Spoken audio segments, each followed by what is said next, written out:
audience, we are very, very warmly welcoming this wonderful woman, Muna Abdul Rahim Santal, where we put up, the background. If I was reading too fast and if I was speaking too fast, it's up here on the screen for you. You can just zoom in to read up more about her profile. She is really, really an amazing person, and we are so excited and honored to have you, Mona, on this webinar with us. So thank you for joining us, and yalla, begin.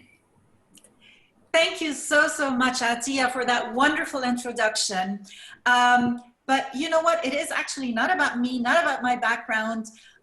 It is about you. It is about every single one of you. And something that you said that was really important is that we have a lot of misconceptions about what hypnosis is. And I know the topic today is supposed to be really about parenting and hypno-parenting, and I will go into that specific topic here. But I want to say, before I start with that, I actually want to say that hypnosis is totally different from what most people think it is. So let me give you just going back to myself a little bit of background why I love that topic and why I got into everything that you said, whether it's hypno-parenting, hypno-birthing, hypno-fertility, whatever it is. So when I started with psychology, that was back in Germany, and I was lucky to be taking that that course studying, that's what I wanted to say, in a place that was really specialized in natural psychology and alternative psychology, which is big in Germany. And when we went through the whole psychotherapy, a lot of psychotherapy is dealing with diagnosing people, with attaching some illnesses to someone. And something inside of me felt that I didn't really like to do that. Something inside of me was saying, when you diagnose someone, it is stuck to him. It's like labeling someone. So I was very fortunate and very happy when we discovered kinesiology, which made me a little bit realize that all the answers lie within you. So it's not the therapist who will tell you what is wrong with you, but the answers lie within you. And through a lot of diversions, I finally got to hypnotherapy. And when I started that, I saw that how amazing and how fast it was. And then I completely stopped any form of psychotherapy. Not because it's not good. I just am amazed of the results and the speed of hypnotherapy. Now, what it actually is, and some of the misconceptions, and yes, you were saying earlier, someone said, oh, isn't that haram? And people think I will control you. And sometimes, people say, don't look me in the eye if I say I'm a hypnotherapist, because they think I will do something to them. Well, the thing is that hypnosis is a very, very natural state. And hypnosis is actually representing the state of mind where we are readily accepting suggestions.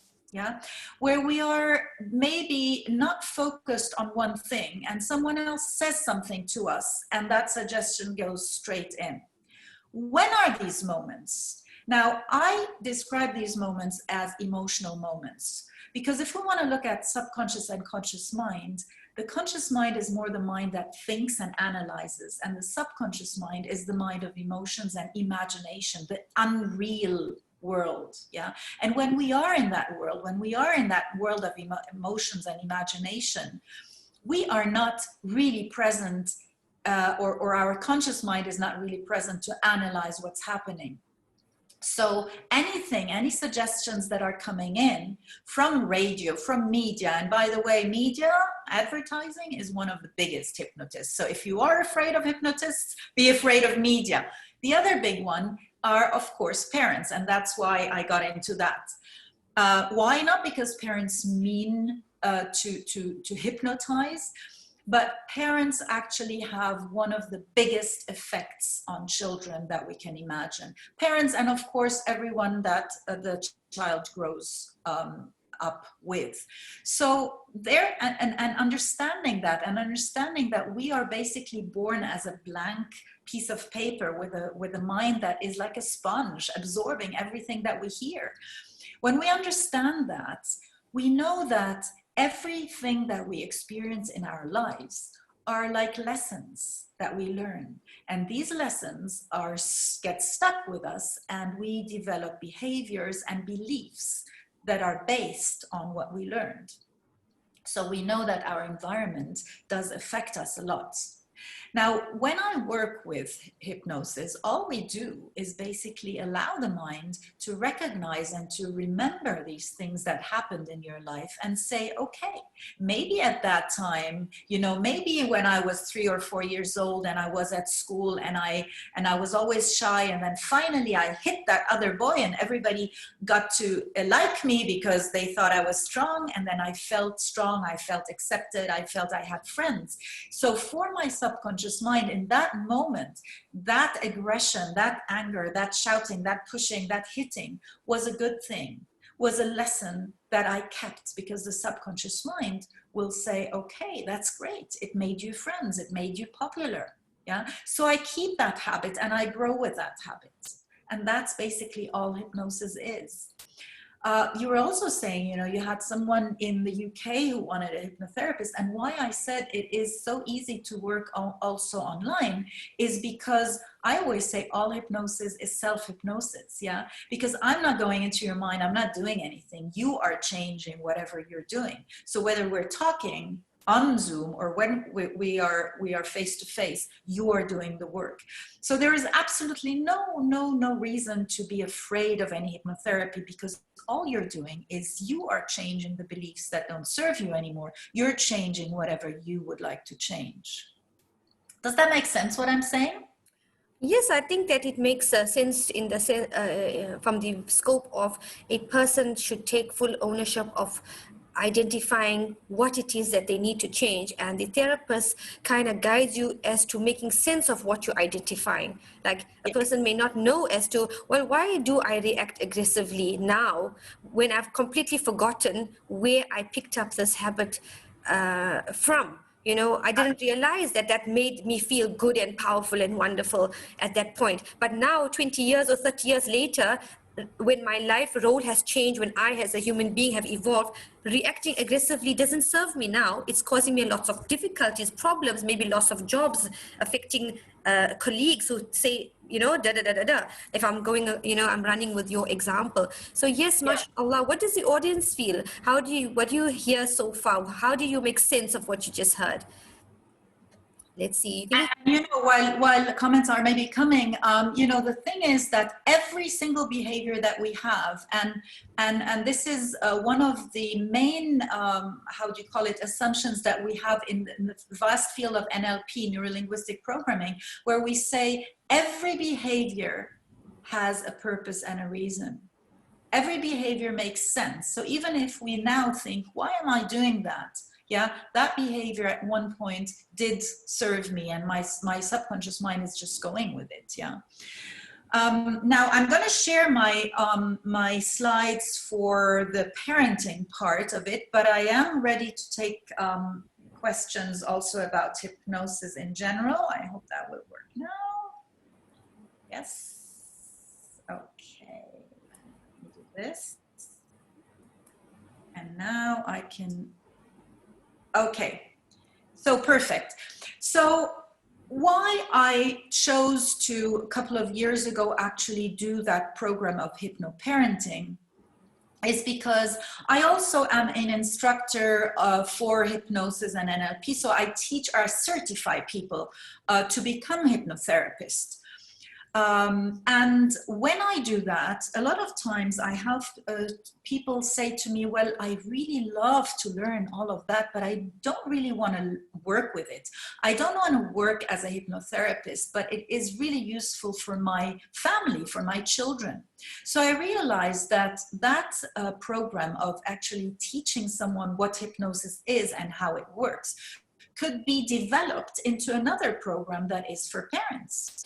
Because the other thing that I also see as a hypnotherapist is that a lot of times when we work with issues, beliefs, habits that we want to get rid of today, most of the time, I would say way above 90%, about 95% of the cases that I deal with, we go back to the ages between 0 and 6.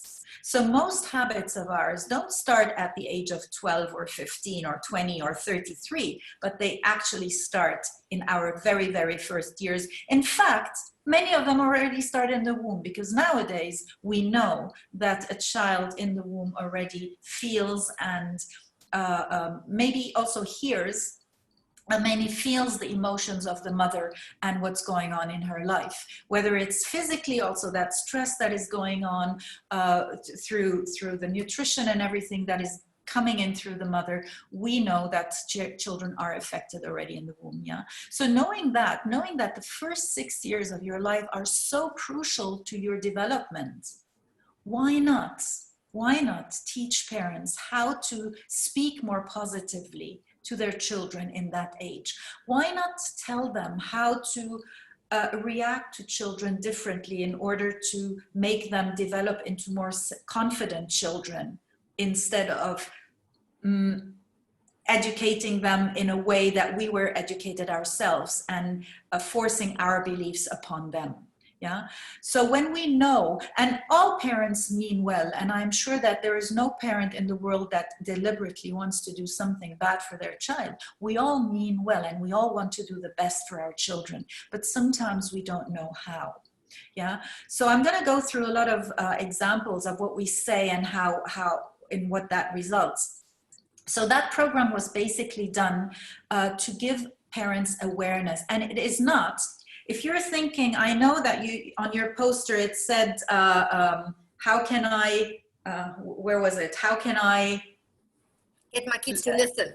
Get my kids to listen, yeah. Have I found the way? Have I found the way?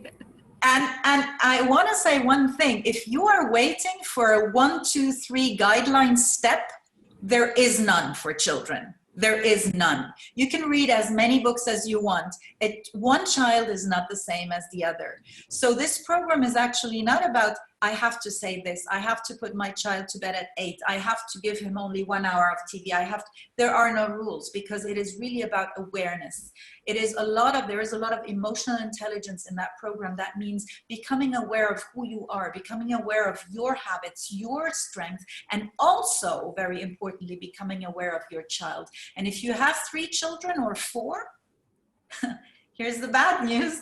You'll have to handle each child in a different way. There is no one fits all with children. Yeah. So it is really of understanding everyone else. So before we go into the parenting itself, I'd like everybody here on the call to just for a moment, just close your eyes. Just close your eyes. And just allow yourself to go back to a memory that was maybe not very nice, a memory where you were a little bit irritated. Please don't go into a big trauma here now. Just something where you felt a little bit irritated or you didn't like it. And see yourself there. Hear the words that were spoken, if there were any, and feel what you felt. And just open your eyes again. And can you tell me, just put it in the chat or say it, what is it that you felt?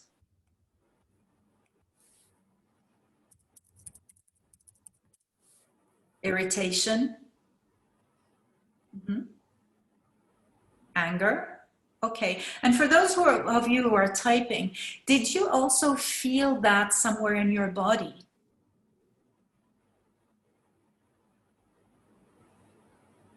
Disappointment, heat. So sometimes we feel heat. Did you feel some overwhelmed? Okay, I'm getting a lot of comments here. Sometimes we feel maybe, okay, upper chest to throat. Yes, thank you. Yes, and sometimes like sweating or something. So we actually do feel it here. But I don't want to leave you here. So just one more time, just close your eyes one more time.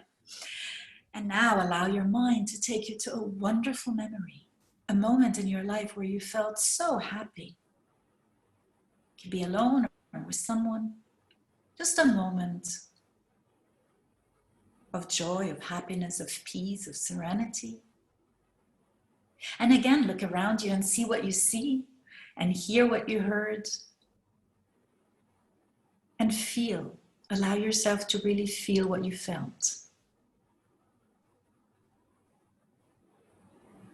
And just absorb that, breathe it in, and open your eyes again and come back. Now I could see your face, Atiyya, change to a smile. Did anyone feel a difference between the first time and the second time? Yes, okay, yes, okay, I'm sure. Okay, great, I'm getting yes, yeses. Okay, great. So what I wanted to show with that is that really our imagination, and this is a quote from Albert Einstein, logic will take you from A to B, but imagination will take you everywhere. And what we really want to show with that is that our subconscious mind, which I explained before, is the mind of imagination, that this is more powerful than reality. Yeah. So none of you went neither to situation A nor to situation B. However, you did feel what you felt then. And not only did you feel it, but it even affected you. So it affects our mood, it affects our body language, yeah, like we saw. It affects our body and our health even now. And yet, a lot of people live either in the future, they're anxious or afraid about what will happen. Now, the last couple of months with COVID, we were going through, oh my God, what could happen? Yeah, but that what could happen is affecting me now and is affecting my health and is affecting my way of communicating and my way of functioning right now. And a lot of people are also going back and taking what happened in the past and making it their identity now. Yeah, so a big topic that is very relevant nowadays is mindfulness, or being in the now and not being affected by that. Yeah.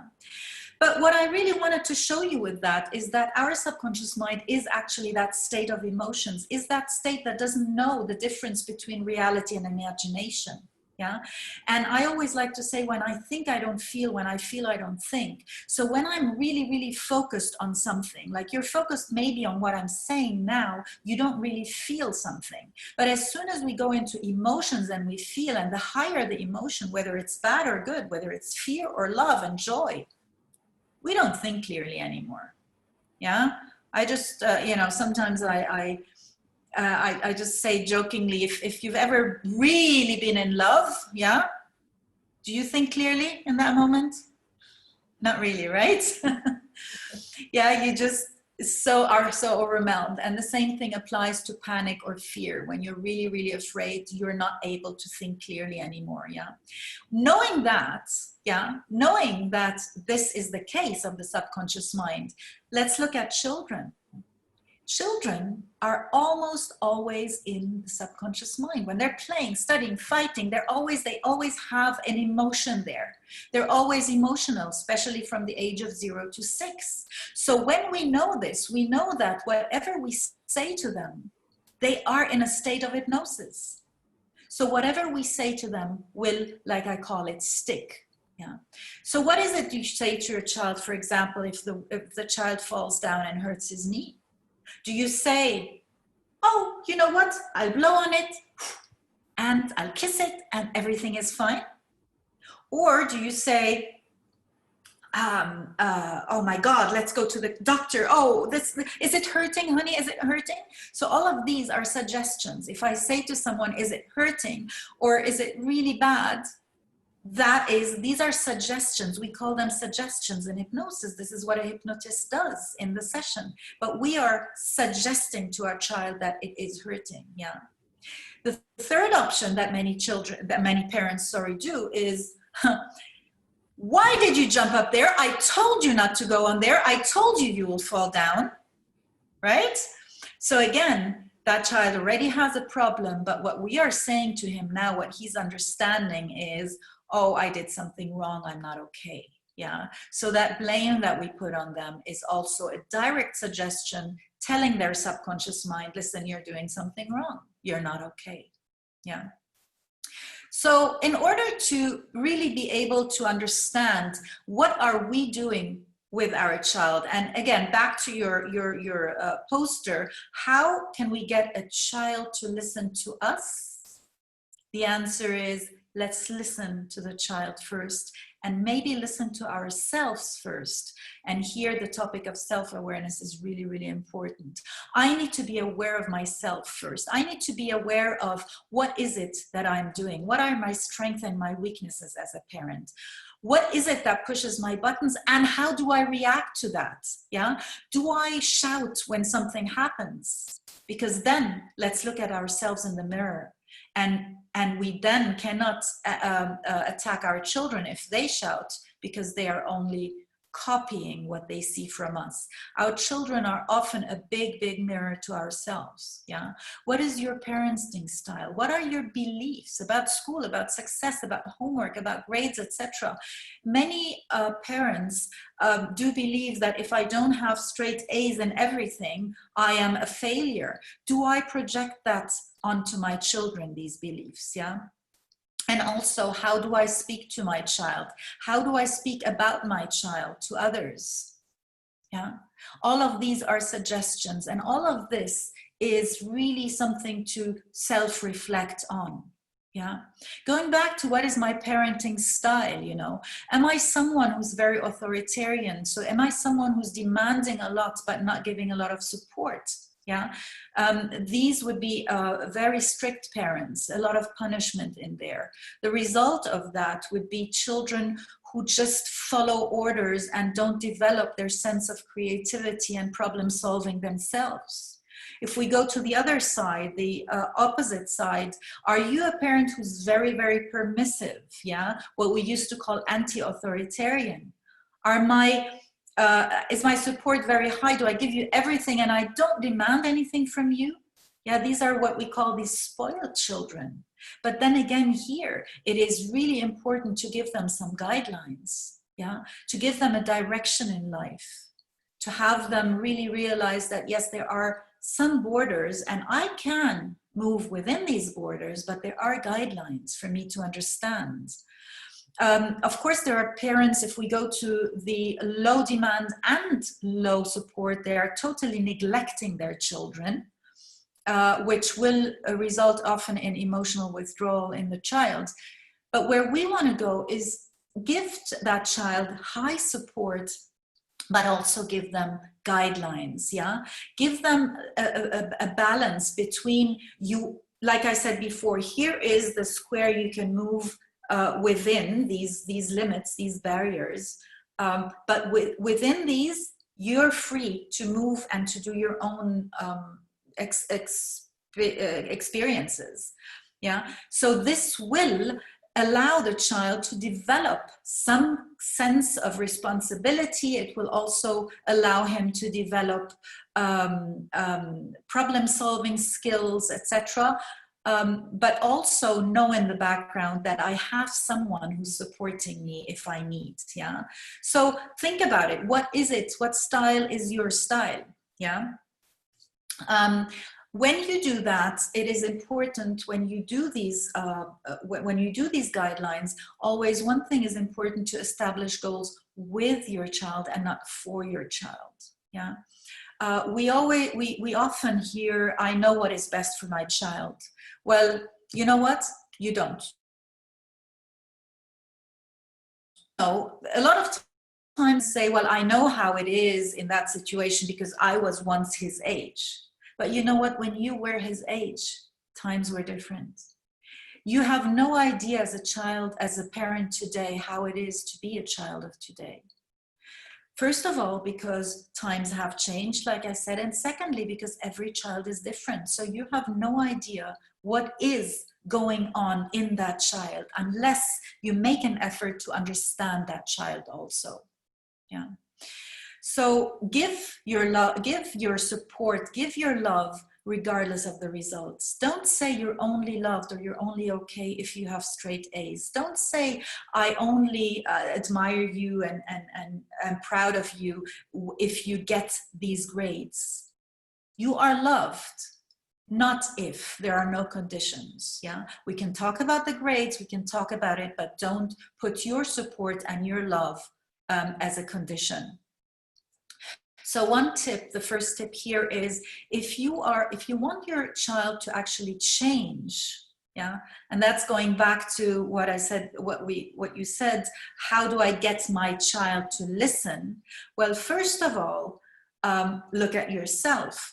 And then whenever you want something, a behavior to change in your child, and again, that's really important. You don't want your child to change. You want the behavior to change. So tell the child that they are okay the way they are.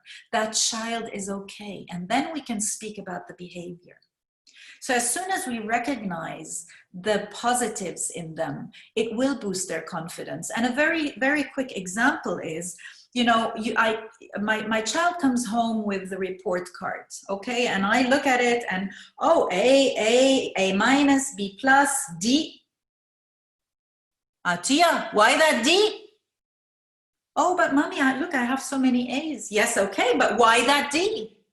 And this is what we do a lot of times. We focus on that one negative instead of seeing all the positives, yeah? When we do that, the motivation is gone. So there was a study done in the US where they actually instructed parents not to focus on the negatives, but only on the positives. And the results were that after 6 months, one semester, these were university students, after one semester, the grades, I think it was 75% or 76% of the students' grades, the low grade had gone up by 2, just by having that reinforcement from their parents and that belief in them, yeah, that you are okay. I know you're smart, you can do that. Instead of, you have a D, punished, no going out, no playing, yeah, that demotivates, yeah. So this is one thing that we need to be aware of. The other thing is, when we do that, we are labeling the children. Like I said before, these are all suggestions, yeah? We are actually, as a mother or a father, hypnotizing our children into believing that I'm stupid, I don't know this, I cannot do that, I'm not as good as my brother, I'm not good in math, I will never be a successful person, I am shy, I am smart, or I am naughty. All of these are labels that we take in. And if we hear them repetitively in our childhood, we will believe them. Yeah. So one thing that is also really important here when we deal with, for example, new teachers, new schools, and we go there and we mean well, we take our daughter to school on day 1 and we say to the teacher, you know, please, you know, my daughter is really very shy and very sensitive, and, you know, just be gentle with her. We are already labeling that child, and that teacher will see her in this way. Yeah. And again, there was a study done in the US where they actually gave 2 groups of children to teachers, and they told the teachers, well, these children are really, really great children, good background, really very successful, good, you know, straight A students, etc. And this group are from bad families. They're repeated their classes. They're really not so good children. And what they observed is that the teachers actually responded to their mistakes in different ways. So if a child of the bad group stood up and said something wrong, the teacher would say, nope, wrong, sit down, you have to study again. And if the child of the good group stood up and made a mistake, the teacher would say, not quite, but you're almost there, I know you know it, try again. Yeah, for the same thing. So we know that we label oftentimes. So very important, again, in that self-awareness, how do you label your child? Yeah, what is it that you say about him, whether it's in front of him or to others? Yeah. Also, one way of you know, that you're a good boy or you're a bad boy. Yeah. That is also a label that we often do. So one exercise that I don't want to go through it actually now because I know we're limited in time, but I would really encourage you to do it.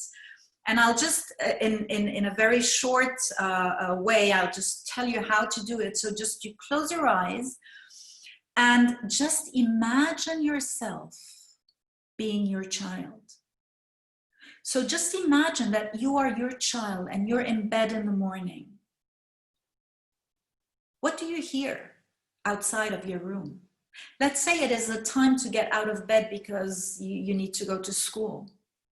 What do you hear? What do you see? What's going on in the house? What do you feel? Yeah? Do you see your mother and father running around? Do you feel stressed? Do you hear, come on, go up? Do you hear shouting? What is it that you see? And then go through your entire day, seeing what you see through your child's eyes and hearing what you hear through your child's ears. This is a very, very, very powerful exercise.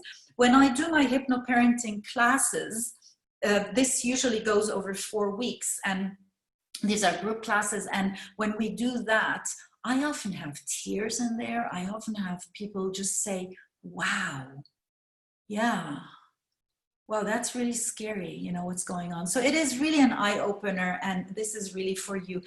Do this every once in a while. It will really give you clarity and awareness of how is my child seeing me and what is my child learning, because your children do what you do. Basically, they copy you.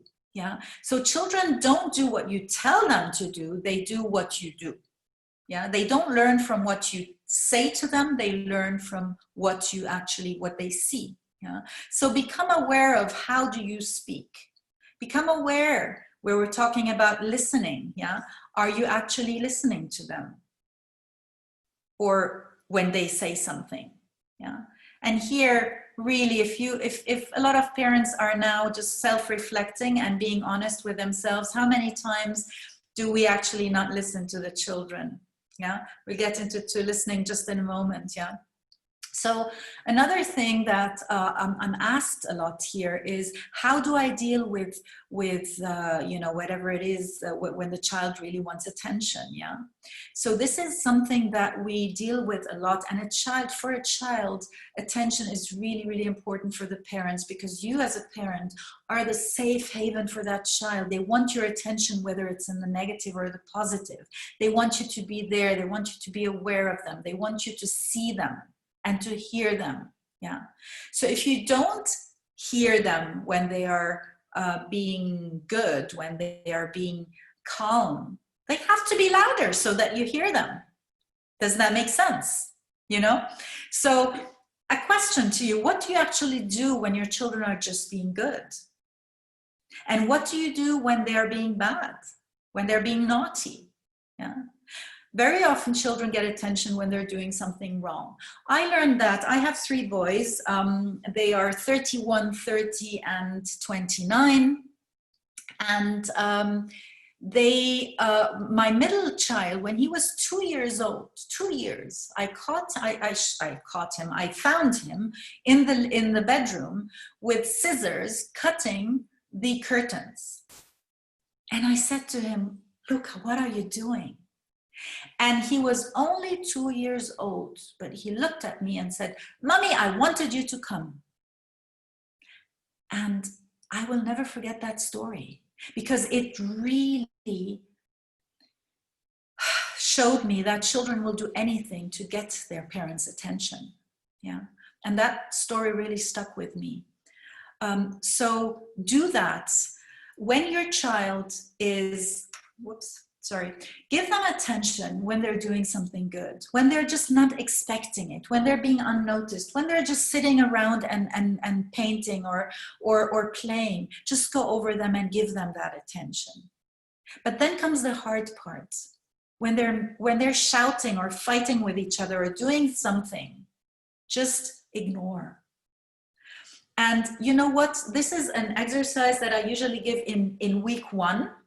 As I said, the courses are always 4 weeks. So in week 1, this is often an exercise. And this is one of the most rewarding moments in week 2, when they come back and say, oh my God, that was so fast. Why? Because like I said, children are very smart. Yeah. And these are suggestions. This is hypnosis that we do to them when we are with them, when we give them that love and attention, when they're just doing something. They will feel that and they will feel good. So they will want to do more of that. Yeah. But, and on the other hand, when we are ignoring them for a moment, they will very, very, very quickly learn that, okay, shouting is not getting me anywhere. Yeah. So let me do something else. Yeah. Same with, you know, in the supermarket. Yeah. Children are very smart and they will shout and be loud in moments where you feel embarrassed. Yeah. So they will in the supermarket shout if they want to buy a specific toy. Yeah. It is hard, but just go through that. Don't buy this. On the other hand, you know, when you just are having a shopping day, just the two of you, and there's no, you know, discussion and no shouting, stop and say, I think that would be good. Do you want that? So reverse the roles, yeah? Reverse it. Don't react to them. Be proactive instead of reacting to them. Yeah, that's really, really powerful. So the children don't associate, and so don't let them associate, you know, you're only getting that because of this. And the story I have here is a lot of times the attention that they want is not from the mother, but from the father also, yeah? So if you have, for example, if you say, my child doesn't want to get ready for bed, you know, no, she doesn't listen. Yeah. Again, here, she doesn't listen to me. I always have to wait for my husband to come home. Well, guess why? Because she wants to see her dad at the end of the day. Yeah. So again, reverse the roles. Don't let the dad come to her at the end of the day. However, let the dad be with her a lot of times during the weekends or so. So there is no association to, I need to be bad, I need to be naughty, because otherwise I will not see my father. Yeah, I hope that makes sense. I know I'm going through this rather fast, but you can always ask me and contact me for more. Yeah, so manage yourself here. That's really important. Manage yourself. And in order to do that, it is sometimes really hard, but in order to do that, just 3 tips: breathe, smile, and laugh. The more endorphins we have, the less stress hormones we will have in our body. And you can only act and be proactive and not reactive to everything happening around you when you are calm inside of you. Yeah. So you know, what I really always like to say is just be selfish and start with your own. Think of how do you want to feel. Breathe. Take these, I'll just go back for a moment, really take these couple of seconds to breathe, to feel, what is it that I really want to feel? What is it that I really want to do with my child? Smile at your child. Smile is so contagious, and it will release endorphins in the body that will lower the stress hormones in our body. And then out of that emotional state, then start talking to your child out of this state. Be aware of your body expression, also of your body language, not only what you say, but how you say it. Yeah. If I say, yeah, really interesting, but my body language is signalizing something else, you will rather believe the body than the mind, than the words, sorry. Yeah. So when you listen to your child, when you are with him, remember your face, your smile, etc., is also speaking to them, especially small children. Yeah. So remember, children want to be around happy and positive people. Think about it yourself. Do you rather be around people that are nagging all the time, or do you like to be around people who are happy? Same applies to your children. Yeah. Again, they mirror you, they copy you. Children don't know how to deal with a stressed or overwhelmed parent. Yeah. So what am I showing them? Am I showing them something where they have to stress out? In order to be able to be stress-free, my biggest tip is always be selfish. And for those of you who like to fly, you know how when you're sitting in the plane and the oxygen masks drop down, what does the captain say? Take yours first and then attend to your children. Yeah, you cannot help your children if you don't have that positivity and that calmness inside of you. If you are not happy, your child will only see an overwhelmed and unhappy mother. And inside of him, and that's a suggestion again, that's hypnosis. I'll repeat that, that is hypnosis. You are signalizing to your child, if you have a worried body language, you are signalizing to your child that the world is a bad place, something is wrong, we have worries, we have stress, but the child doesn't understand it, but it is a suggestion to him. And all that stress will affect him, even in school, will affect his productivity, will affect his emotions, etc. Yeah. So be selfish, be selfish, be selfish. Start with yourself. You don't have to sacrifice your life as a mother in order to see to have a positive life. Sorry, I was reading and talking. You don't have to sacrifice yourself when you are a mother. You can still live your life. I am just reading here, as educators, we see this directly reflects academics. Yes, because stress, the effect of stress is directly related to the prefrontal cortex that will be, that is our ability to analyze and to think clearly and to replicate what we learned into to say what we learned. When we are stressed, we don't have that ability anymore. So yes, it will affect our ability to learn and study at school. Yeah. So again, start with yourself, please, because that is really the most important thing. I cannot stress on that enough. Yeah. Because they will copy you, they will see, they will learn from you. Yeah. So become aware of them also. And, you know, this was all about you, but also become aware of your children. Who are they? Like I said at the beginning, one child is not the same as the other. Yeah. We know that, whoops, sorry, let me just go very, whoops. Right. Yeah. Learn to understand the child's language. Learn to understand that some of them need to see more, some of them need to hear more, some of them need to feel more. Understand what is their language, what is their style, what is their preference. Also understand that we have different styles, and I did want to go through this very quickly. I will. Understand that we have also different styles of communicating with them. And I will go very quickly through that. We can be someone who's very serious and loud, and we call that a panther. And if you are a mother or a father that is a panther, you want results. You only are focused on the seriousness, on the facts. You want results. If you are also serious but quiet, you're an owl. An owl needs details. An owl is very observant. So when you are with your child, you will need a lot of details from him. You will want to know exactly what are you studying. You will have lists to do. If you are a very spontaneous, fun and people-oriented person, and on the quiet side, you will be a dolphin. A dolphin is someone who cares for others, who likes to help, who likes to support. Yeah, not so much focused on the task, but more on the support.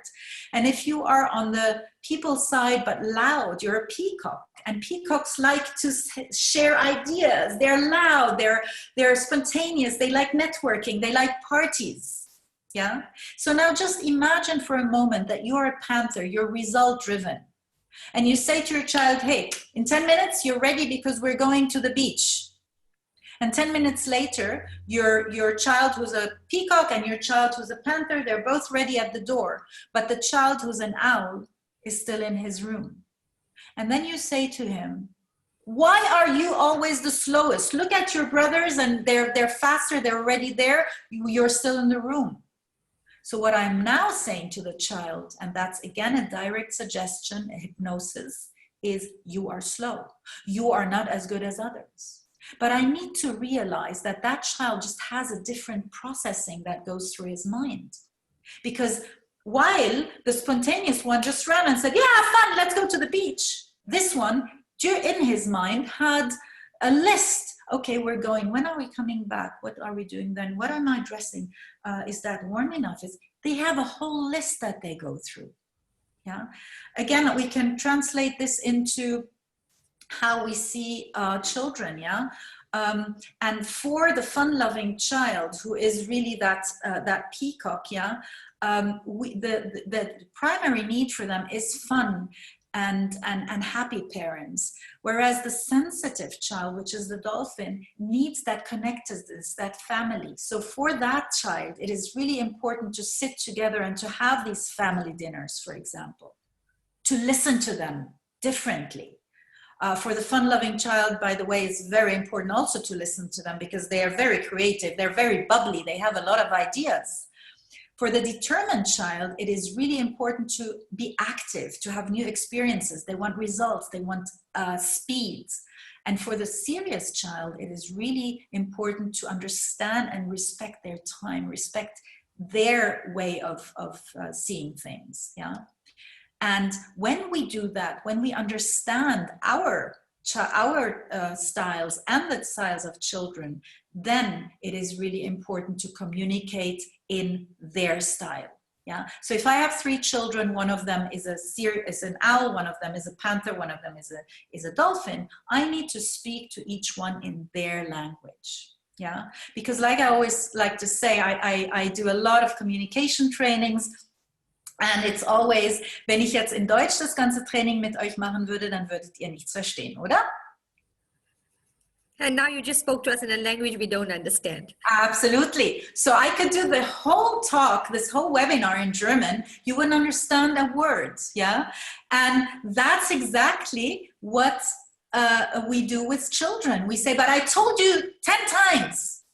But if I said it in a way that they didn't understand it, it's like speaking a language to you that you don't understand. Yeah? Love the German. Thank you. Are you German? Mariam Kriel. Sounds very German, the last name. So maybe. So yeah, building rapport is actually gaining their trust by listening to them. First, listening to them, understanding them in order to be able to communicate with them in their language. Yeah, I'm feeling like as a mother should have a split personality. Well, it's not really having a split personality, but and this, by the way, this is not only applicable to mothers. You know, if you are a businesswoman, if you are a businessman, we have I think males and females here on the call. If you're dealing with your team, it is exactly the same thing. If you have a team of 5 people, you cannot treat your entire team. So I do that, for example, in leadership trainings, I do that a lot, yeah? Understand what are the specifications and the styles of each and every one. And when you listen to them, you will understand them, yeah? So listen to them, yeah? And in order to listen, really, listen to them in order to understand them and not in order to reply.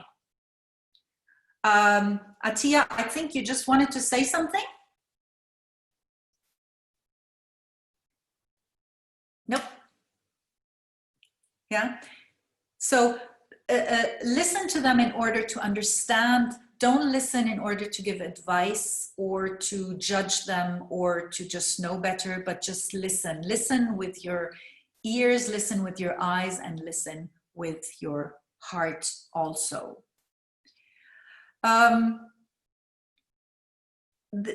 having 4 children, I can definitely agree that what works for one child would not necessarily work for the next child. Exactly. Thank you for that comment. And that's exactly what we need to understand.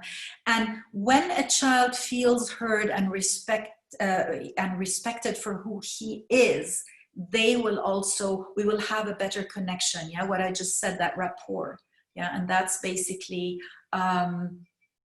if we want the child to listen, we start with that. Yeah, let's start with that. From a point of view of education, just a couple of things just at the end, a couple of tips. When I say to a child, you don't understand or you're useless, it is actually a judgment. You never do it right. And these are just things that we hear a lot. Threats, wait till your father comes home. Also, your brother is an idiot. That's a humiliation of someone who's very close. That's also not a good suggestion. You're making my life miserable, or you're making me mad. Yeah, that's actually giving responsibility and guilt to a child. I can never believe you again. Why can't you be like your brother? Stop crying. We're not allowing emotions. And a lot of it is, you should have done that. I told you, why didn't you do, etc. And these are all suggestions. When I say this, I'm actually saying to my child, you are not smart enough. Yeah. So as I said, from an educational point of view, I know I just have a couple of minutes left. Motivate him by rewarding the positive, by rewarding regularly and irregularly. Don't limit him to, what he can do and what he cannot do. Train him, and this is something that I do a lot of talks at schools and nurseries, and I always hear the children are not independent enough. Yeah, so allow them to do things themselves. I know it will take a little bit longer, but allow them to do that. Resist to do it yourself. Let them make choices, not for everything. Again, like I said before, give them guidelines, but allow them to make choices within these guidelines. Yeah, it will make them proud that they came up with something. Let them find solutions. They will be proud of it, and they will more readily want to do it because the solution came from them. Nobody likes to be told you have to do something. You want to come up with it. You feel proud. You feel that was my idea and I want to do it now. Yeah. So remember, hold back the help, provide direction when needed, find positive in the negative, and please give up on perfect. Yeah. Nobody is perfect. Yeah. So when things happen, don't tell them this is what you should have done. This is, what I would have done. Just allow them to then think of what would you like to do in the future. Yeah. At the same time, don't ignore it. Yeah. Don't say I'm ignoring situations. And I put that slide in specifically for now, for the whole COVID situation. Allow the children to understand that things happen in life, that we go through difficult situations, but we will find solutions. Yeah. So don't ignore situations. Don't ignore thoughts, feelings of the child, whether he speaks about his friends or whether it happens at home. But speak about it. Yeah. So I just want to go. So it is for you actually to go out of your comfort zone, to grow, to find a way to start with yourself, to use your imagination, to think like a child in order to understand them first. Because when you understand them and communicate in their language, they will understand you and listen to you better. It is all a matter of perspective. Look at it, look at the world and things through the eyes of a child. Okay, I know I spoke very, very, very fast. I wanted to get that all into that 1 hour. Do you have any questions? And do we have the time for a couple of... Sure. We have the time for the questions, and I'm sure lots of things bubbling in the mind. So much for us to consider as the things we didn't do very well up to this point, but I always love to think, if I knew better, I would do better. So now we know better. Absolutely. To do better. So guys on the call, which is one thing that you feel you can implement today? What is one thing from what you heard today that you feel you have the ability or the confidence to apply today? Shaida's got a very lovely question. How to undo what's already done on shaming? You cannot undo anything that was already done, but you can start from today on. And we all are in a constant change. Life is about change. We're changing every day. Yeah, we're renewing the way we see things every single day. So if you reinforce positives, you are actually reversing that. The emotion just has to be stronger than the emotion that installed the first belief in the first place, if that makes sense. Yeah. So we cannot undo what's being done. We cannot reverse time and go back, but we can, first of all, please forgive yourself for having done anything, because you did not do anything wrong. You did the best of your abilities at that time. So forgive yourself for that and just start implementing from today on. And a child, I don't know how old your children are, Shahida, you said that, but you know, the thing is that a child will learn very, very quickly when it gets attention and love and support, etc. Yeah, 11 and 6, perfect age. You can do so much. They still have their entire life. Yeah. How do we? I have never thought of seeing my actions from my child's perspective. Thank you for that. Yeah, that is really, do that exercise every once in a while. I encourage you, really, every once in a while, do that. It is so powerful. Is it too late? My children are now 23, 20, and 18. I always like to say it's never too late. You know, you can always, it's, by the way, you can use that in any relationship also. People who say, oh my God, I have these problems with my husband. Use that. It is about understanding. It is about listening to each other and understanding that there is no right and wrong. I am not the right one and you're the wrong one. It is just understanding that there are different ways, and focusing. And that was the part of motivation, really focusing on the positive. And I can look at you now and I can find 10 negative things about you, but I can also find 20 positive things about you if I wanted to. Where do you want to place your focus on? Yeah. So you could do that with your children of 23, 20, and 18. And by the way, teenagers, really important to know that the teenage mind has the brain of a teenager is already fully developed as in size. The only part that is developing as a teenager, and I'm saying 18, 20 is maybe a little bit above, but with teenagers, the prefrontal cortex, that sense of responsibility and judgment is being developed. So it is really important to also understand what are they wanting to show with that piercing or that tattoo or that green hair or whatever they're doing. Yeah, that's their sense of self-expression and identity that is being formed. So understanding them, sitting with them and wanting to understand from them, what is it that you actually, tell me about your life, tell me about your friends, instead of saying, oh, don't be with these. Yeah, because as soon as I say no, they will say yes. Forbidden. Yeah. It becomes the forbidden fruit. Absolutely. Hey, don't have that friend, don't read that book, don't watch that movie, and it's the forbidden fruit.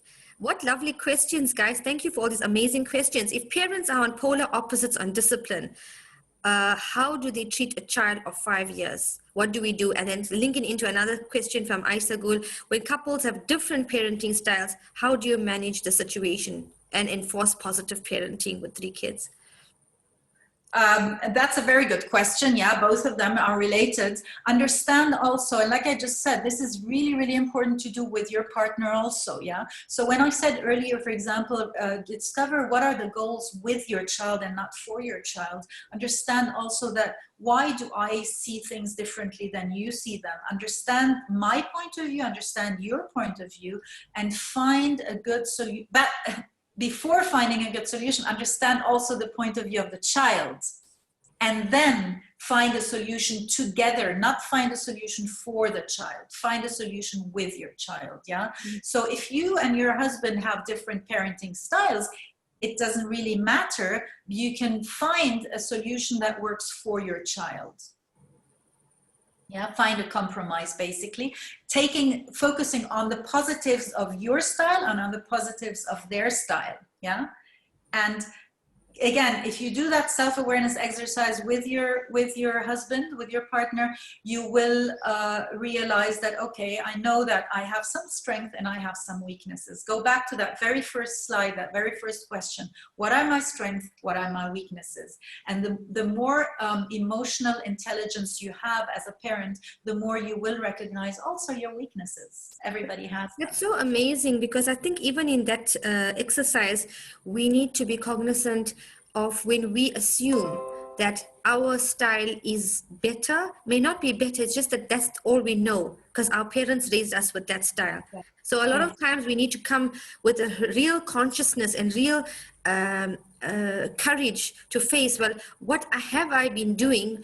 Which of it really worked?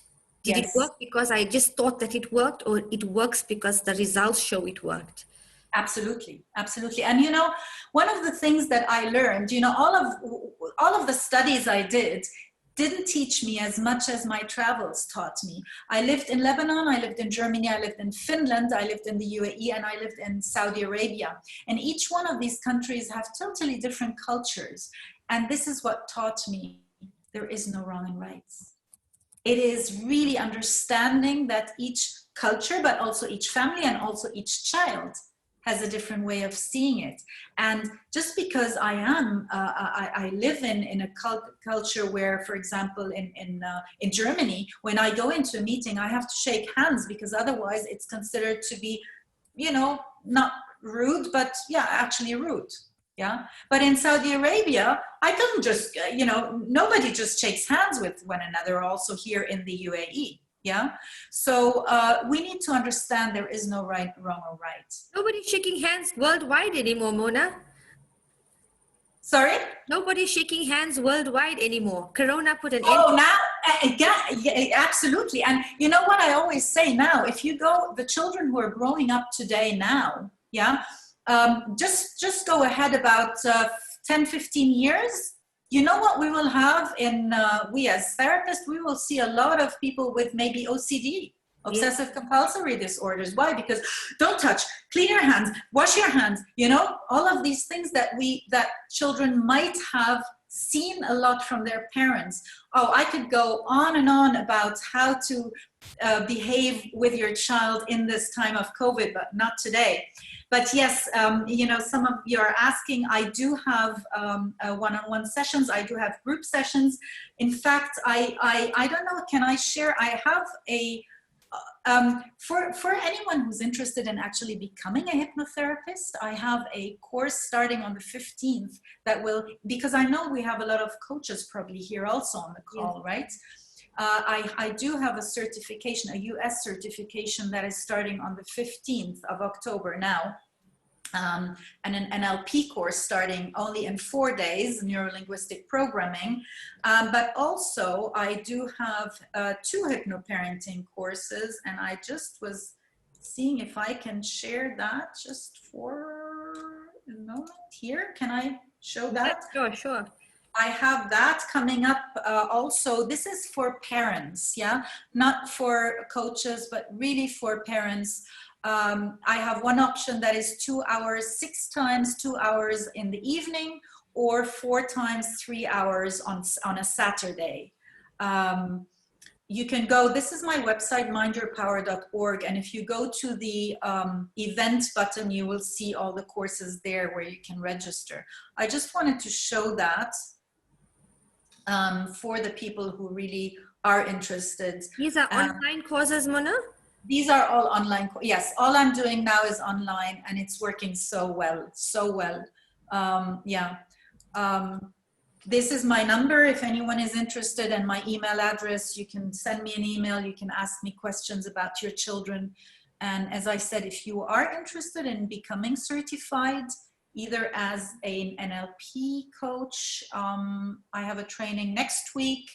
Hypnotherapist, I have a training starting on the 15th. This one will go until December. Mm-hmm.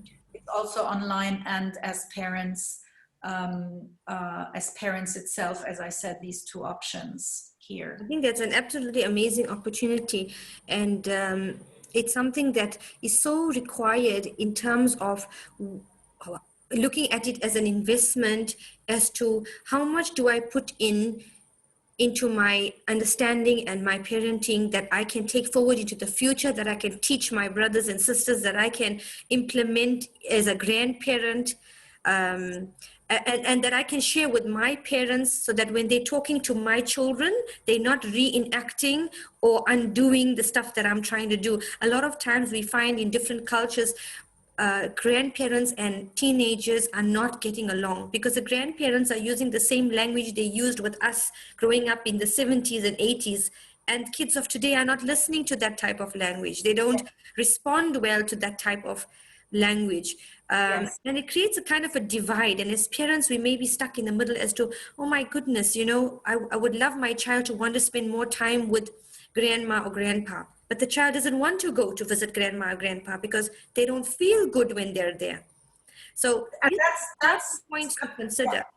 Yeah, they don't feel good. And that feeling, a child is happy to be around people where they feel good. Yeah. And a lot of grandparents will tell their children, oh, when I was young, it was much better. We used to play outside. We didn't have iPads. We didn't have phones. We were much happier. Well, you know what? It is so useless to say this to a child because you cannot get that time back. Yeah. It is, how is this useful for a child to tell him we were happier because we didn't have an iPad? I'm not serving that child. I'm making him actually feel like, oh, that means this is not a good time. That means I'm living in a not good time. I'm not serving my child or grandchild if I speak like this. It also means to a child is that there's such a divide, such a distance between the understanding of that grandmother whom they love or the grandfather whom they love. But if they're ever in a problem, it would be very hard for them to go to that grandmother or grandfather for advice because they automatically, the hypnotherapy or the hypnotic message is, I don't understand you. I don't understand your generation. I don't, we just don't connect. But think about it. A child today is at the risk of being kidnapped. It's too hot outside. They can't just go play outside because they now live in an apartment building where there is no outside. There's so many things that stop that reality from being there for the child. How does he go outside even if he wanted to go outside? I mean, look at kids today. They want to go to school and they cannot. They are forced to be online. Absolutely. Absolutely. So we have to, as parents or grandparents, also go with the change and change our way of looking at things, And it does, what you said, we are so much affected growing up by how we see things and it will stay with us. Yeah.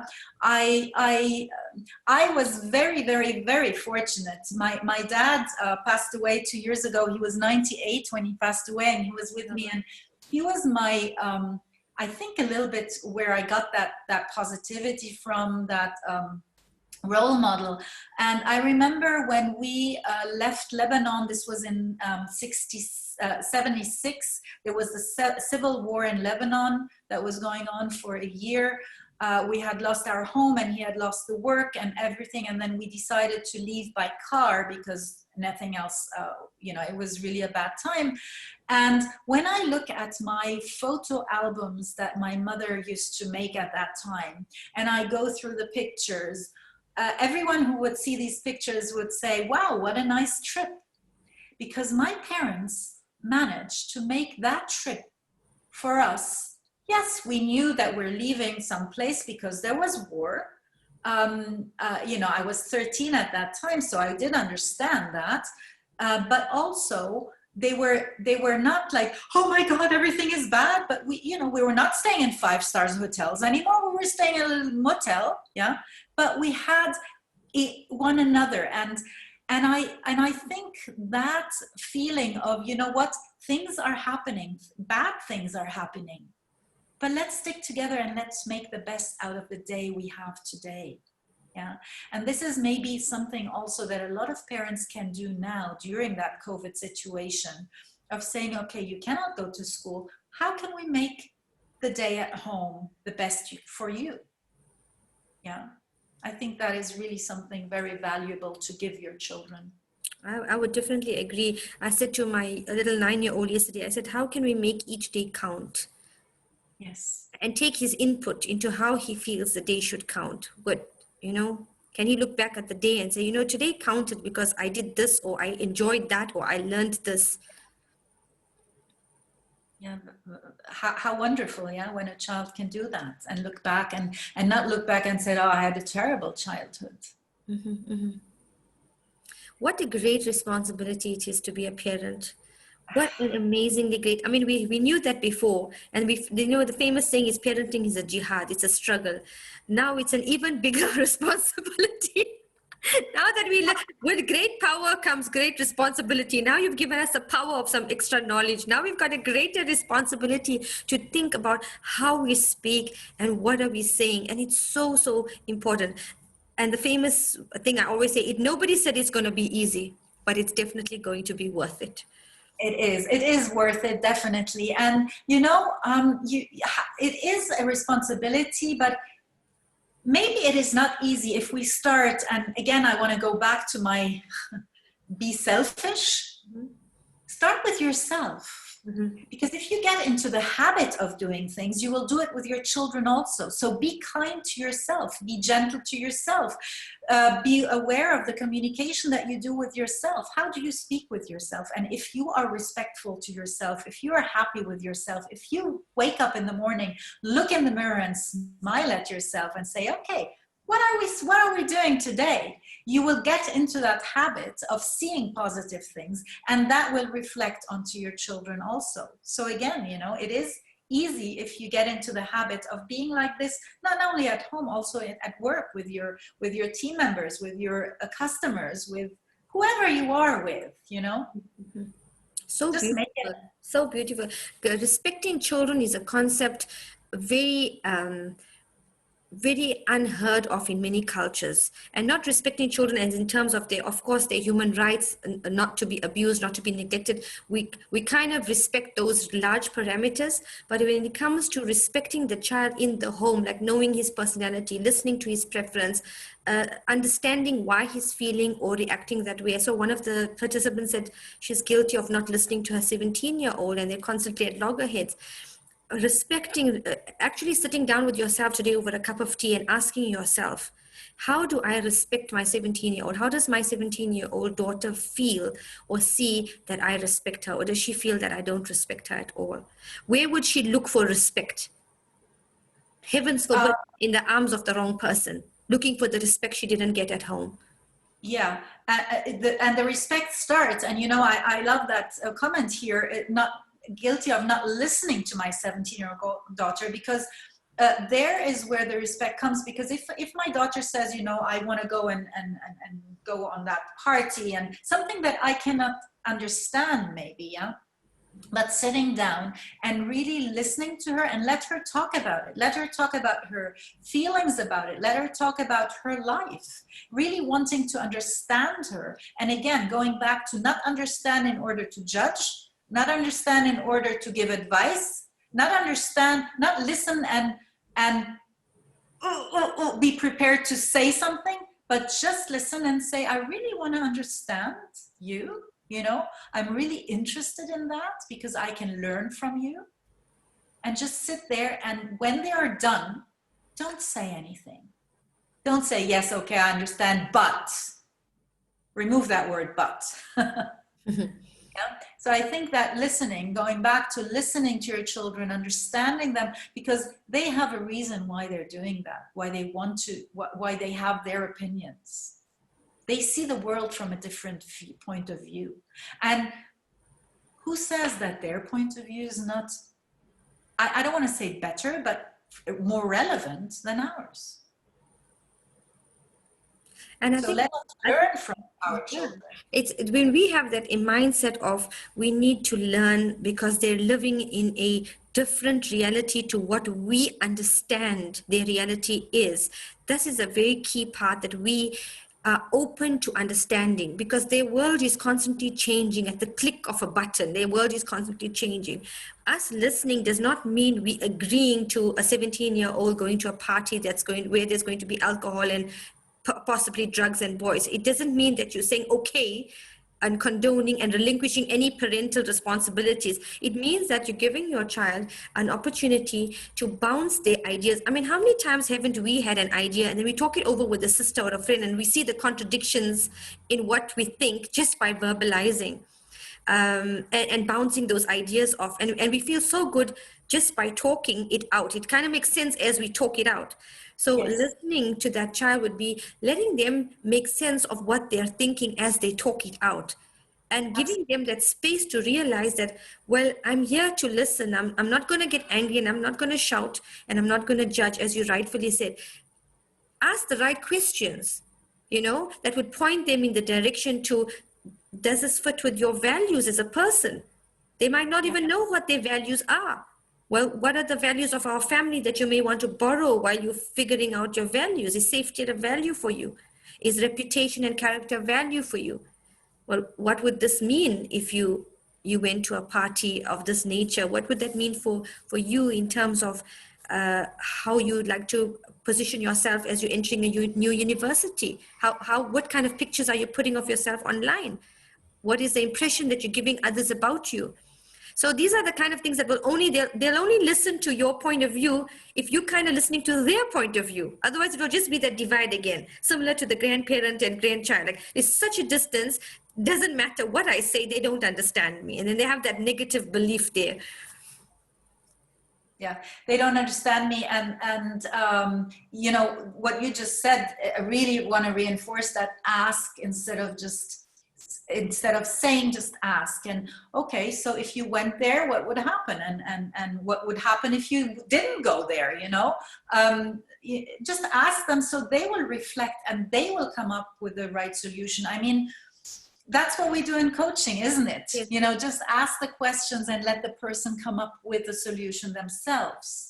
Guys on the call, what Mona just said, the simple question is so, so powerful. She said, what would happen if you went? We're using the example of a 17-year-old going to a party that you don't approve of, right? So what would happen if you went? But then the very powerful question that comes next is, what would happen if you didn't go? And that's where all the actual inner juice of your child comes out. In fact, even of yourself, because sometimes, something means a lot. Well, what does it mean if I have that car? What does it mean if I don't have that car? What does it mean if I have that handbag? What does it mean if I don't have that handbag? It's so interesting just that, what does it mean if I don't have it or do that? Brings up some stuff within you that is like really like serving it up on a plate for you to say, well, hello, this is what's going on, but you didn't see it. And Absolutely. then you see the incongruencies, or you see that, oh my goodness, I didn't realize this was so important for me. I didn't realize that this was going on within me. Where's it coming from? Yeah. And also reflecting back on you yourself, right? What are my beliefs? Yeah. Is it my limiting beliefs or my values that are stopping me from allowing my child to do things? Yeah. And also, this is very important to understand. Maybe I have some beliefs that are just true to me, but they are because I was brought up this way. Yeah. And when I understand that, then I can say, you know what? Do I need to hold on to that? Is it something that is really detrimental to my life or her life? Can I let go of it? Yeah. Really understanding yourself. This was such an amazing session, guys. And if there aren't any more questions, we'd like to close. We've taken Mona's 90 minutes, I think, now. I am scrolling through. I don't know. I think we did miss some questions, did we? There's a famous one we learned as we grew up. Don't talk to strangers. And yes, it's very important for kids to know safety, but in today's world, to tell a child don't talk to strangers, you may actually be debilitating their ability to network to do business, to figure out what's real apparent, what's not, to learn a very vital intelligence of how to suss out if somebody that you meet is somebody that's potentially harmful or potentially beneficial. But if you say don't talk to strangers, they would stay in this little place closed in their mind and not be a global citizen, which the world has now become. So it's so important to start moving that, instead of don't talk to strangers, like learn to evaluate people around you. Well, how do you, well, mom, how do I evaluate people around me? Then if you're at the trip to a supermarket, or even if you're driving somewhere, pinpoint things, look around you and say, well, what do you think about that person? What do you see about that? Notice, start teaching them observational skills. Yeah, yeah. You know, funny that you're saying that, don't talk to strangers, a belief that is hindering a lot of salespeople nowadays. Yeah. Yes. Because in sales, you have to talk to strangers, right? You have to go and talk to someone. And when you have that somewhere ingrained in you from your childhood, it is really hard for you to take that first step. Yeah. Yes. Yes. And another thing is also, I was talking to someone just a couple of days ago about these rules about phones and iPads, online time, etc. A lot of parents have certain rules, like, for example, okay, 1 hour per day. Okay, so from 3 to 4 is your hour of iPads. Okay.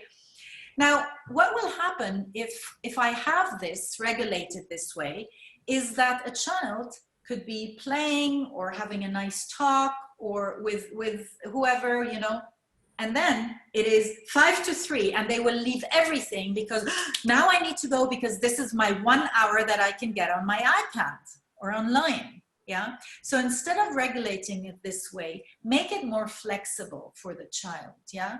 Don't, you know, and don't say after 1 hour, 1 hour is done, finished, because maybe they are communicating with their friends on a platform like we are now. And this is today something that we need to accept, that children do have communication skills that we didn't have as children.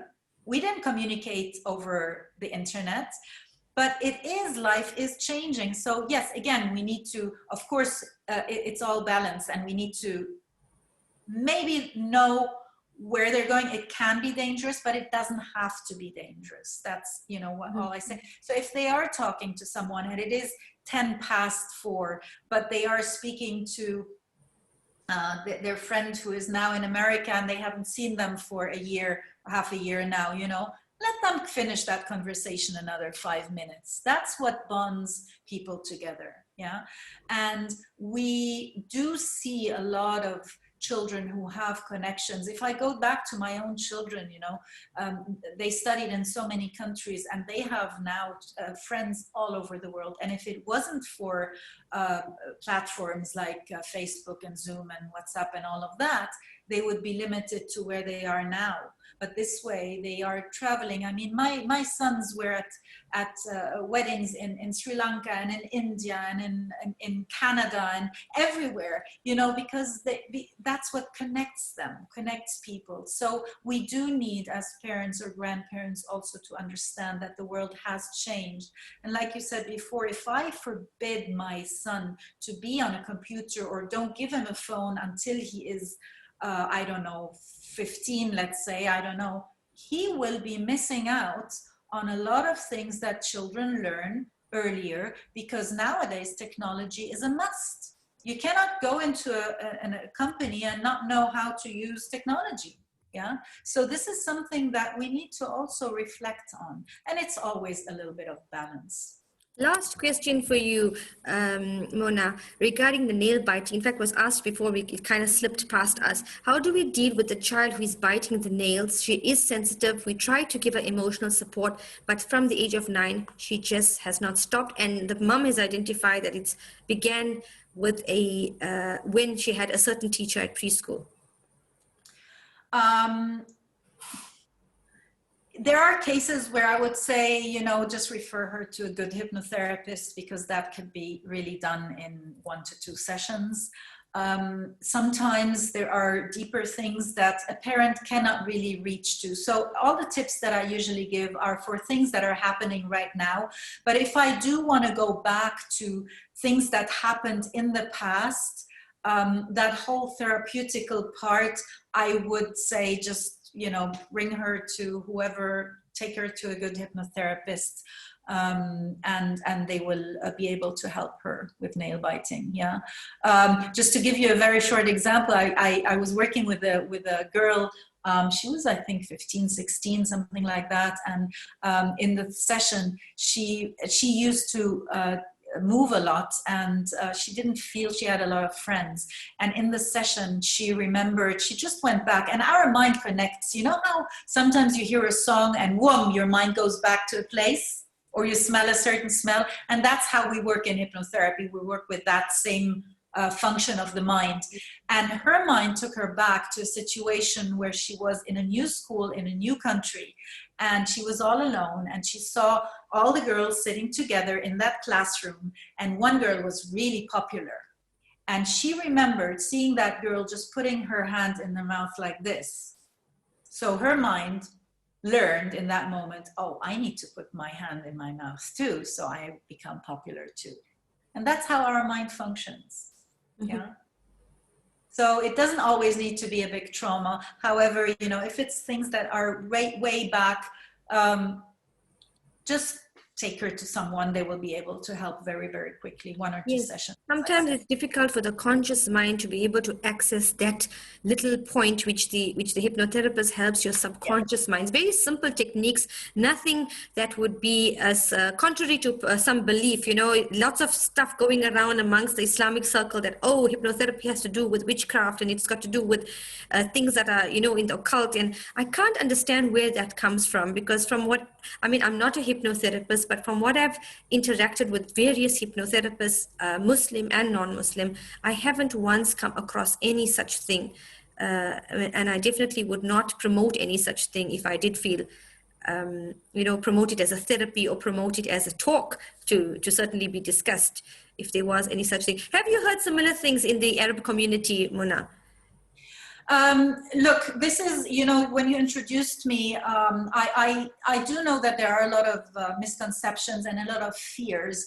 And this is exactly why I founded about 7 years ago now, I founded the Lebanese Syndicate of Hypnotherapists in Lebanon, just to have a kind of an association, a kind of something that supports you and does do talks to people, to the public, does get the mainstream informed about, you know, the advantages and how we are all normal people, not someone who is doing any witchcraft and something. And I think the more people get to understand that, even in the Arabic community here, the more we get a footprint in, and people are accepting that as a true form of therapy. I lived in Riyadh, as I said, and I have a lot of Saudi clients who come to Dubai, and now, of course, online, just for hypnotherapy. So even in a culture of Saudi Arabia, I have a lot of clients there. And again, a good hypnotherapist will always tell you that I am not doing anything, you're doing the work. And every single situation where you are feeling emotional, you are learning something. And that's basically what hypnosis is. Once you understand that, you understand that your world is driven by old habits and beliefs that you picked up somewhere along the road. Some of them are useful, some of them are not. Getting rid of the not useful ones, that's hypnotherapy. That's all it is. Yeah. There's a lot of fear in the world for things that we don't understand. Yeah. This is one of the most simplest things there is in life, because we are being hypnotized every single day by things around us. So if we accept that and we turn it into a positive, that could make our lives so much easier. I found the session so mind-opening, as I said earlier on. So I wouldn't want to say informative. I don't want to say inspiring.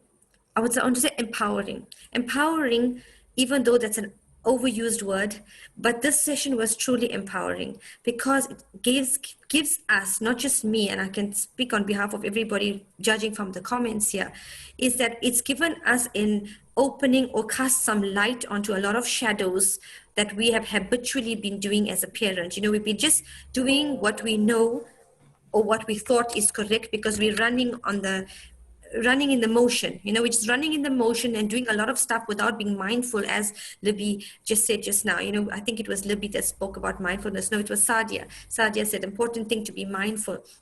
And yes, it's just so liberating to realize that, hey, I have such an important role to play, and if I don't do it with a conscious mind, and if I'm not aware of how I'm speaking and how I am suggesting with the words I say, I'm shaping my child into somebody that I will not be pleased with later on, and may have a negative impact on me in my older years.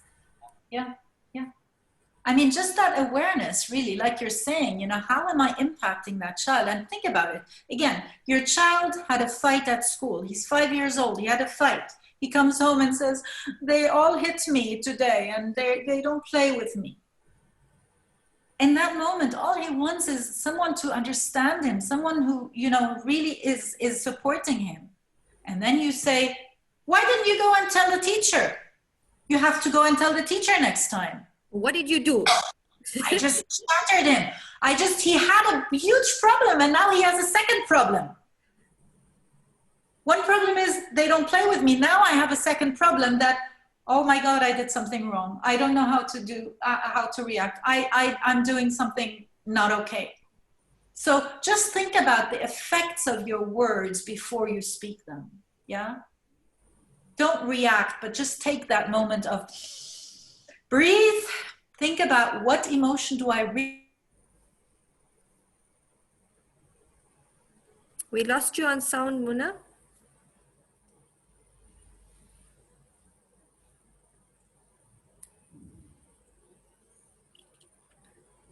Can't hear you. I think your internet's Okay. Okay, yeah, got you back. So what I was saying is that, yeah, instead of reacting very quickly, just take these 5 seconds of breathing, thinking, what do I want to actually convey to my child? I want to show support. Okay, how can I show support? First of all, put a smile on and just listen. Okay, and then say to the child, okay, tell me. Yeah. And also one thing that is really important about the subconscious mind, don't let the child in detail tell you again and again and again and again what happened. Yeah. A lot of times is, so then what did he do? And then what did you do? And what did he say? Really? He did that? So don't let him repeat all the story. It doesn't matter what really happened. Speak about his emotions, his feelings in that moment. Don't speak about who did what and who did first and who hit first. And it doesn't really matter. Be more solution focused and not more problem focused. So don't go back and repeat, because like we did at the very, very first 5 minutes of this talk, when I told you to close your eyes and go back and imagine things in the past, our subconscious mind doesn't know the difference between imagination and reality. So every time you say it to your child, you make your child repeat the story that happened, you're actually creating a new memory in his mind. So you are reinforcing what happened instead of making it better. So think about that too. Mm-hmm. Wow, Mona, we have to let you go, but we don't want to. Jazakallah khairan for an amazing session. Amazing. I have a meeting at 3, so you can have my time till 3. Alhamdulillah. Any more questions, ladies and gentlemen? Mona's been so gracious to us with her time. Any more questions, something that you may feel that you require some assistance or direction with? Libby just joined in. Libby Edmonds is a EQ specialist in South Africa. Libby, okay. Here, if you got any questions. Not sure if she's still here. Wonderful, guys. If you want to share the replay, of course, the replays will be available on coachmiddleeast.com. And Muna, you have put up your details as well. If you want to just put that up again in case somebody didn't get it, they can screenshot. And I would really suggest if anybody has that weekend free to do Muna's hypnotherapist course, I would really suggest you do that. I certainly am going to be joining on that one as well, because I think it's so tremendously valuable. And as I said, it's not just for you. It's something that's going to educate you, your brothers and sisters, because you're going to obviously share the knowledge. You're going to educate your children because they're going to be growing up in a way that better than what you're doing right now. So that means they will grow their children up in a way better than you could have done by just working with the knowledge you have, with what you have right now in your hands. So when you improve your skills, they improve their skills. Because remember, we're parenting the way we were parented. They're going to probably parent the way they were parented. And if we're not proud of how we're parenting now, it's just going to be like this vicious cycle that just goes on and on, generation to generation. But alhamdulillah, we have the opportunity and the ability and this opportunity to reset that in a way, to put this parenting on a different trajectory. And imagine the possibilities of what could happen if our children could feel more loved, positive, worthy, and enough. It's just amazing. And be proud, and you know that maybe being also humble enough to sit with your maybe 6-year-old child and say, you know what, I think you can do that better than me. Can you explain it to me? Yeah. That pride that he has, and that understanding and that respect that he will have for you for asking him. Yeah. So it is not only us learning how to parent, but also learning from our children. Yeah. You know, being humble enough to say, I don't know all the answers, but I can learn a lot from them. And that will make that connection so much stronger, that trust, that rapport so much stronger. Dealing with a rebellious child, through Harisa's got how to deal with a rebellious child.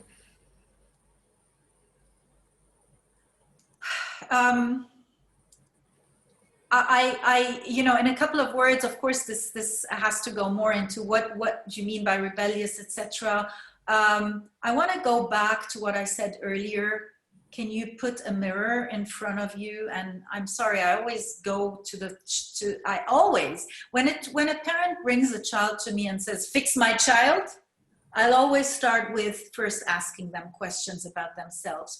You know, we often see, for example, children who are very aggressive and angry. When we go back in sessions, we notice that it has to do with them not being listened to or given enough attention in their lives. I just had someone the other day here, a lovely boy, but he very aggressive to children. And when I spoke to the parents, they told me that the father is always traveling. I mean, he's more away than he is actually at home. When he is at home, he never has the time for his children. And the mother is so overwhelmed with that she's really strict and doesn't have the time to sit with her child. Yeah. So again, here we saw that this is very relevant. So when you say rebellious, I kind of want to say, what is he rebelling against? You know, what is it that he really wants to show you that you're not accepting or seeing? Yeah.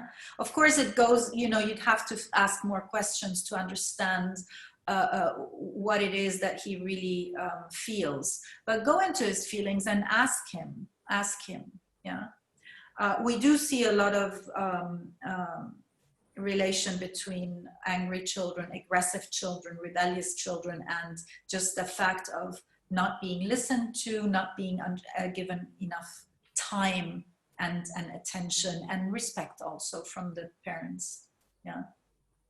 For example, also a child who is lying a lot. Yeah. If you go back, a lot of times we see that these children were, for example, not allowed mistakes, and sometimes the parents overreacted to their mistakes. Yeah. So that results in children lying. What else do I have? I have here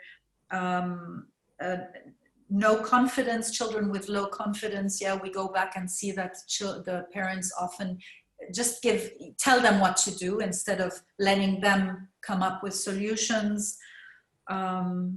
That goes to the decision making as well. When you have a child who can't make decisions, look at your amount of criticism that you may have been very overcritical. So they actually put them into an unconscious state of fear to do the wrong thing because I'm going to be criticized. And then we say, well, why can't you make a proper decision? Or you say with your friends, my child never makes decisions. My child doesn't want to try anything new. Well, hello, there's a reason for that. Yep. Again, look at yourself, right?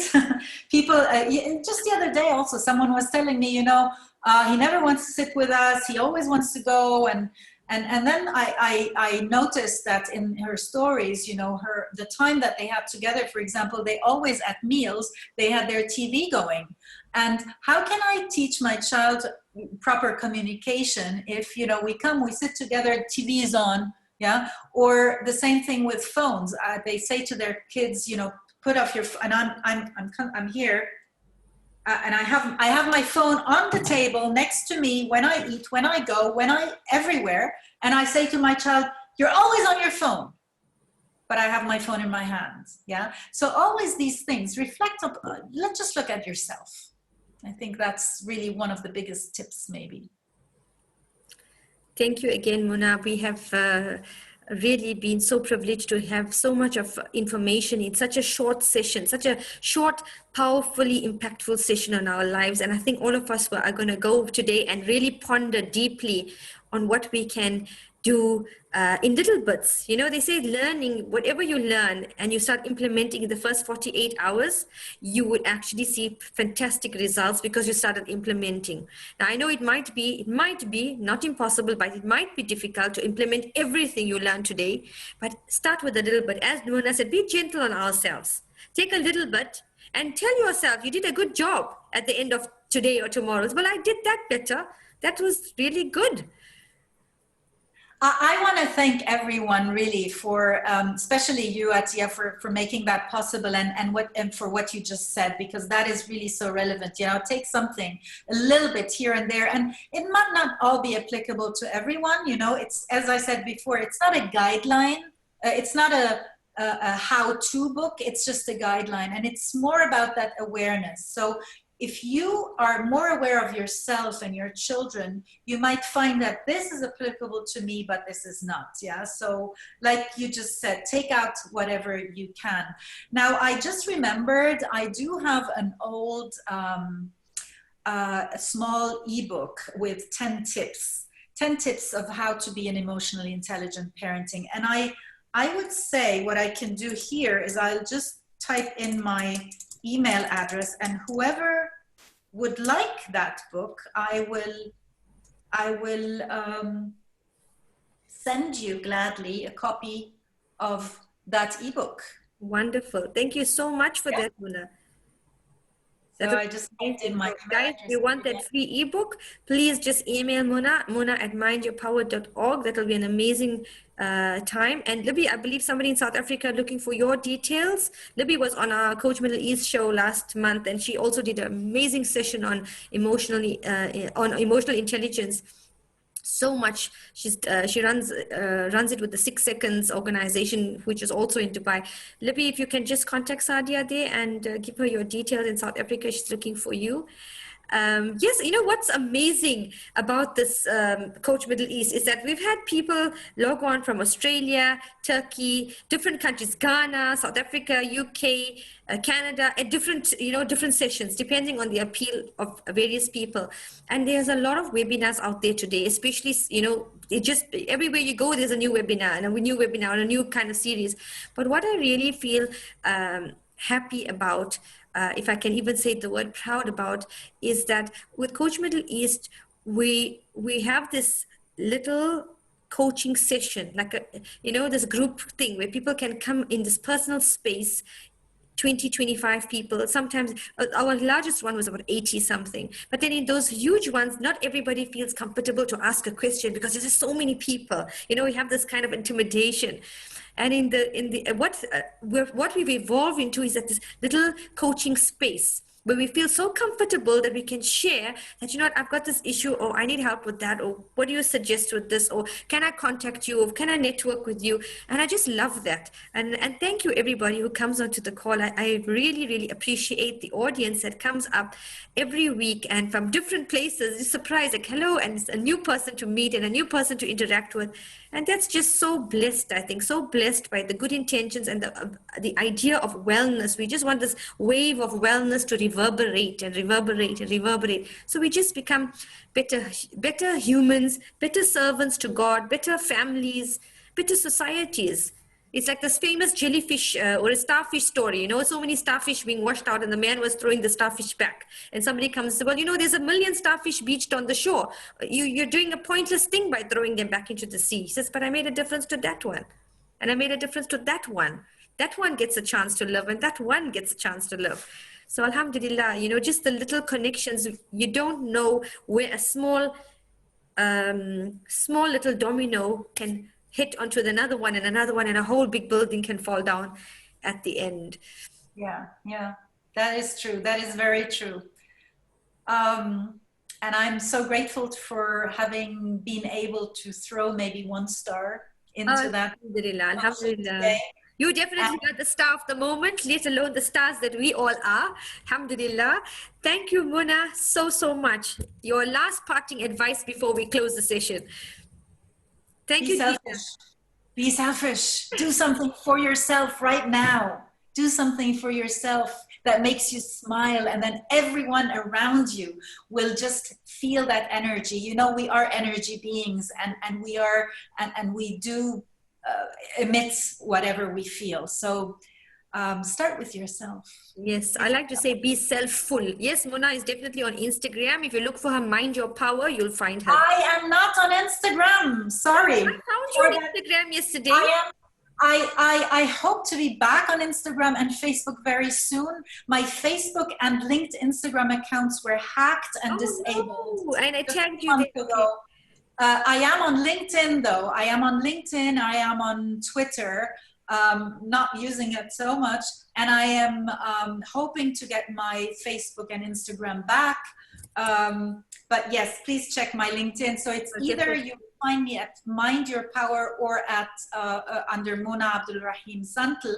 Also, by the way, if you want, you can look at my my YouTube channel, which is also Mind Your Power. You can search.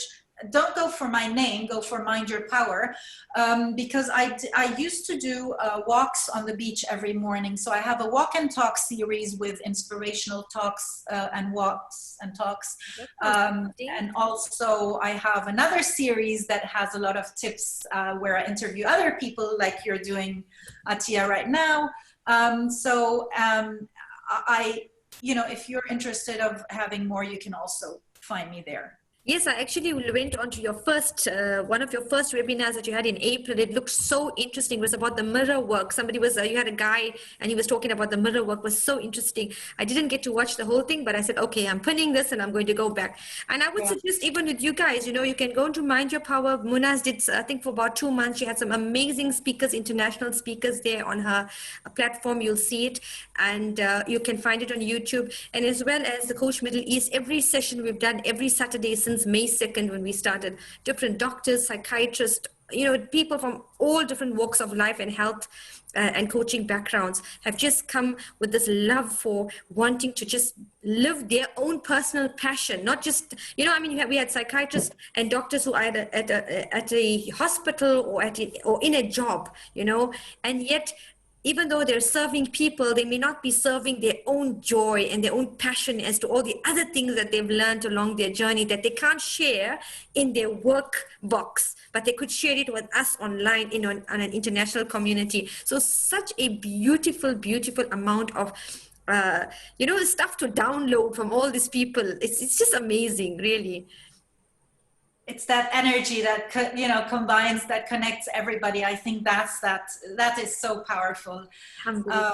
Really, really powerful, that connection that you're making, and that, you know, platform again. Yes, Libby wants Thank to you connect with again. you. Yes, Libby, definitely connect with Muna here in Dubai. And Libby, you joined in late, so definitely connect with Muna. She's running some amazing sessions coming up, and I think you may want to enroll for that. It definitely might do wonders for what you do, for your practice, and people in South Africa as well. Libby, you might want to take the Hypno-Parenting coach certification, because we have coaches around the world. It's become an international program, but we don't have anyone in South Africa yet. There we go. There we go.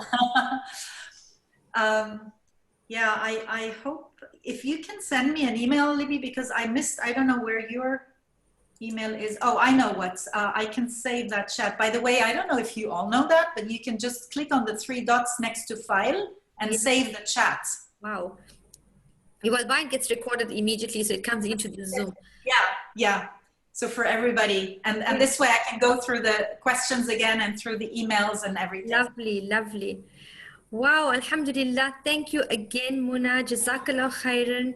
We have to close the session, guys. Thank you for those people who stayed on with us for about 2 hours. We know our post is 50 minutes, but that just shows that people are loving it, because nobody stays where they're not feeling happy, isn't it? Nobody stays in a place that they're not feeling good. So Alhamdulillah, people have stayed on, and thank you again, everybody. And please send in your details to Muna, and if you are enrolling, I just ask you to please let her know that you're enrolling through Coach Middle East, so that it would be able for her to know that, you know what, it was somebody that came through Coach Middle East. And inshallah, Muna, we'd love to have you on different topics in the future. So whenever you are free, we'd love to have you, as well as many other people. You know, we keep that invitation open, because I don't think anybody's knowledge can be encapsulated into just one topic, especially people who are so international as you guys, and are working in so many different fields over so many different years. Alhamdulillah. Gladly. And I just want to add one thing, because you just said, you know, for whoever wants to enroll, and if you do enroll into that program and you send me an email and saying you come through Coach Middle East, I will do an extra personal one-on-one coaching session with you. That would MashaAllah. There you have it, ladies and gentlemen. Yeah, wonderful. Thank you so much again. Hate to have to love you, but got to have to leave you. And take care, and we hope to see you soon, inshallah. Thank you, everybody, for being on the call. Have a beautiful weekend and a lovely October ahead. Well, the rest of the year as well. Goodbye. Bye-bye, everybody. Jazakallah khairan. Closing off.